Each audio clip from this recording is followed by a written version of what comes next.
Weapons in every Fire Emblem game follow a distinct and iconic hierarchy.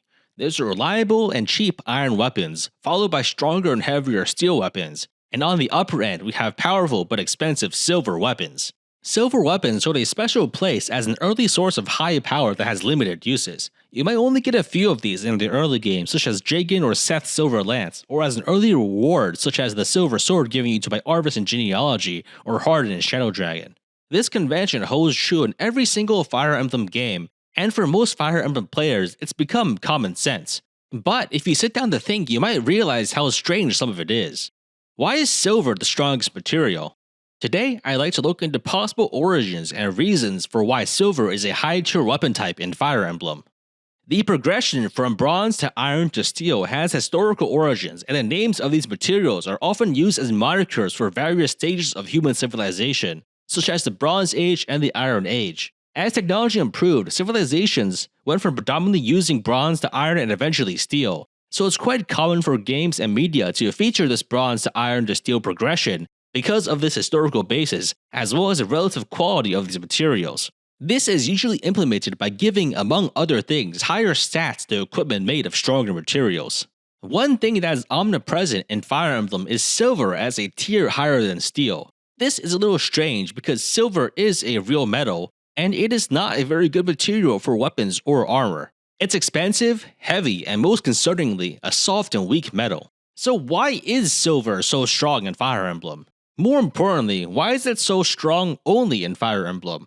I've looked around, and it's not very common for silver to be such a strong material for mundane weapons in other games. In other games or media where it does feature prominently, like in Dungeons & Dragons, The Elder Scrolls, and The Witcher, silver is used for weapons that have a special effect against supernatural entities such as monsters, werewolves, or the undead. This draws from the storied magical properties of silver, which are prominent in folklore and mythology. But silver does not have these special properties against specific enemy types in Fire Emblem, it just does more damage. So why is it different in Fire Emblem? I think there's a couple of reasons for this. First, compared to these other games, Fire Emblem is a more low magic setting that focuses on military conflict and human versus human combat. Where in these other games you'll be fighting a whole menagerie of assorted monster types, Fire Emblem games often have a very restrained set of fantastical creatures, and the types of enemies that silver would fare well against are not often among them.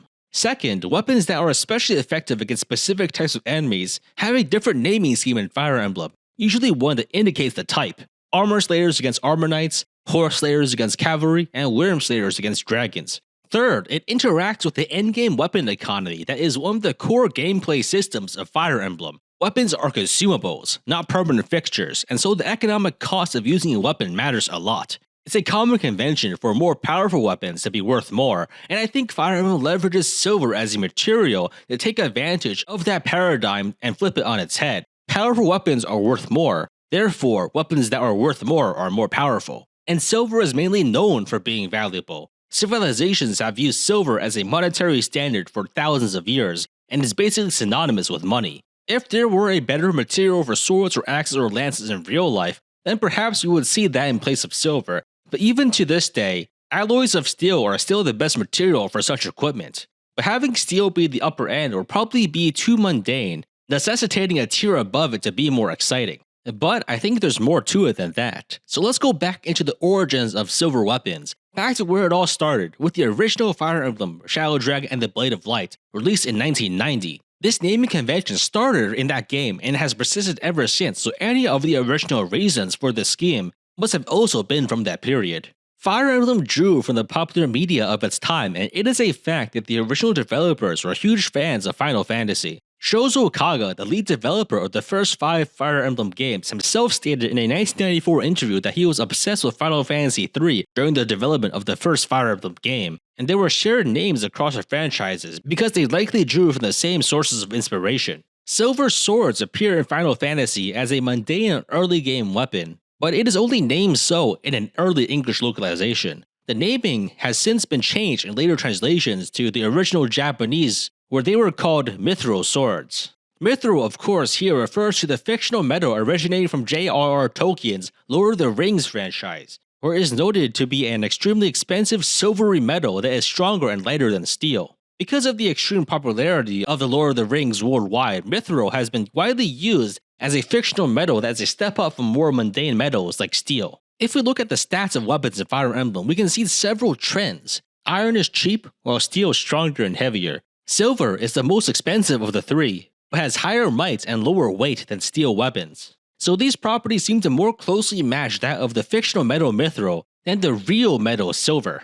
So I have a thought that silver weapons in Fire Emblem were envisioned to be mithril because of these shared properties. But then why call them silver instead of just calling them mithril? There's quite a few possible answers to that question. First and foremost, I think some of it is in part directly due to Japanese copyright law, which is notoriously strict. Mithril is often used in popular media, but it is technically a registered trademark and is the intellectual property of Middle-earth Enterprises, which manage the IPs of the Lord of the Rings franchise. I don't think there have been any cases of legal action against games that use the word mithril, but it's not unheard of for companies to preemptively self-censor themselves by using sound-alike spellings or other analogs. It's quite common for Japanese media specifically to use alternative spellings of mithril such as mithril with a Y, or just using silver as an alternative name. A second reason could be that mithril is a fictional name from another media property, and if you're not familiar with Lord of the Rings, you won't know what it is. Calling the weapon silver instead of mithril could have been a commercial decision to make it more understandable to the average Japanese consumer who may have not been familiar with the same media as the enthusiast developers who made the game. Third, and I think most convincingly, it could have just been a choice based on the setting. Fire Emblem, despite having many magical elements, is a more mundane setting compared to other fantasy contemporaries, so a more mundane name like silver could have felt more fitting than mithril. With all this in mind, I think that the original intention of silver weapons in Fire Emblem was that they were mithril, but possibly named silver for legal, commercial, and thematic reasons. But everything I just mentioned pretty much only applies to the first game of Fire Emblem released in 1990, while the silver weapon naming scheme has stuck around through Fire Emblem's 35+ year history. Both the development and localization teams have seen complete turnovers in that period. While the naming schemes stick around because of momentum and history, the intentions and usage of it across games do seem to change in a sort of game of silver telephone. So to investigate the differences across the years and the games, we can look at the sprites, stats, and descriptions of silver weapons in every Fire Emblem game.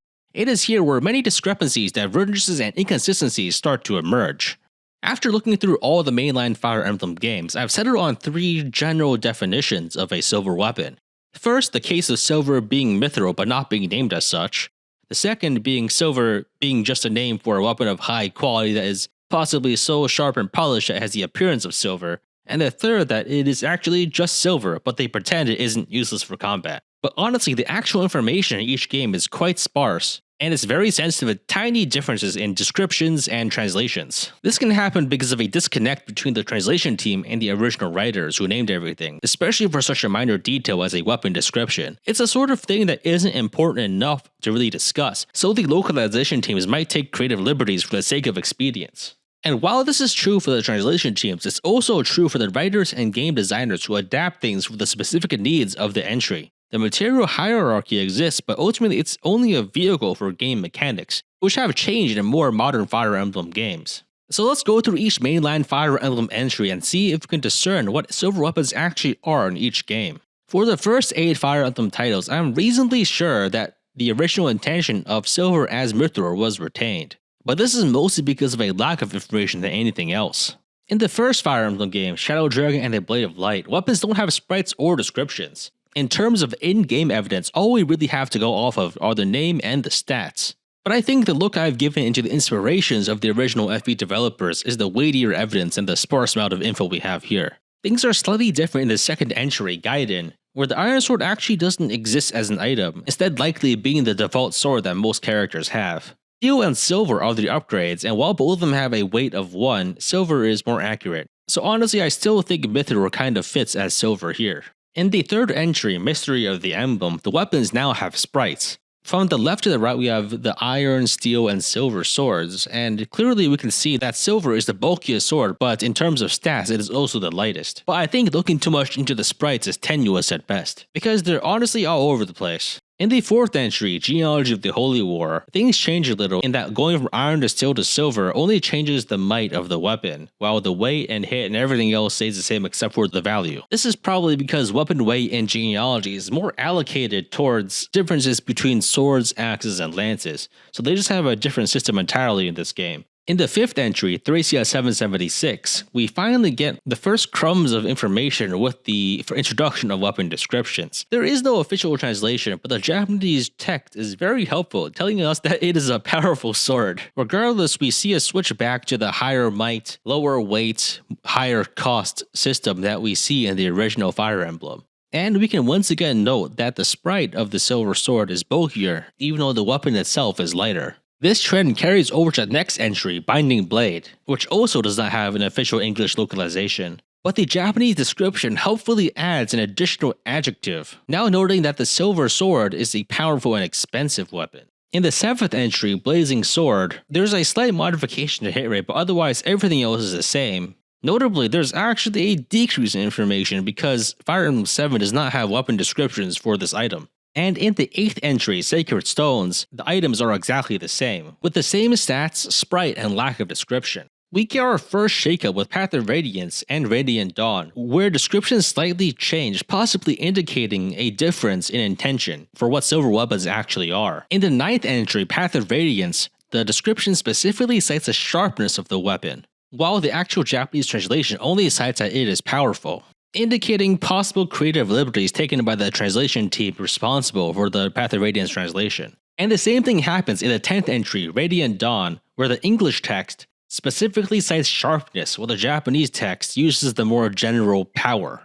And I think for these two games, it's possible that the translation team did not interpret silver as being a mithril analog, seeing as they felt the need to insert other terms to emphasize the qualities of the weapon. It feels like they took the word silver and tried to work backwards to figure out why a silver sword could be powerful. For the next 3 games, I think things go back to what the original intentions were, but again, mostly because of a lack of information than anything else. In Shadow Dragon, New Mystery, and Awakening, all of the properties are similar, and the descriptions in Japanese are all the exact same. In Shadows of Valentia, the remake of Gaiden, we get a new description, this time indicating that the sword is made of a precious metal, which could mean silver or it could mean mithril, which is also a precious metal. So this was kind of hard to say, but it feels like the writers here are starting to have different intentions from the previous games. Starting from Fire Emblem Fates, we have drastic changes in the functionality of silver weapons, which could result in a difference of meaning of what silver is. In Fire Emblem Fates, silver weapons apply a stacking strength and skill penalty every time the weapon is used in combat, which I think can be interpreted as the weapon becoming more dull and less powerful as it is being used. And I think this could possibly be a reference to actual real silver, which is noted to dull easily compared to iron or steel. And then we go on to Fire Emblem Three Houses, where they just straight up call the silver sword as a weapon crafted from silver. But once again, only in the English translation. The Japanese text is more vague. It's also notable that mithril itself appears as a high-end crafting material in Three Houses, which also makes things more complicated. And lastly, in the most recent entry, Fire Emblem Engage, they do away with the system of silver weapons being lighter than steel and just make it a heavier, stronger weapon.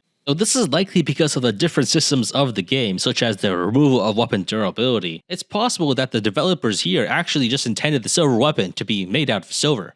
And that about sums things up. That's a story of silver weapons from the start of Fire Emblem to the present day. Silver weapons draw from both real-life silver and the fictional silvery metal mithril as its origin, but as time progressed and different people handled this minor detail in item descriptions, the definition changes every now and again, with new descriptions and translations providing slightly different meanings. Throughout many Fire Emblem games, things have stayed consistent, mostly because the game systems didn't really change, and descriptions were sparse, because it's honestly not that important. But in recent titles such as Fate, Three Houses, and Engage, changes to fundamental gameplay systems have forced a change in how silver is thought of, to the point where I think more actual properties of real silver are brought to the forefront as developers rethink the place of silver tier materials in the gameplay systems. Thanks for watching, and I hope this video on silver weapons makes you think a little differently the next time you waste Seth's silver lance by forgetting to unequip on enemy phase.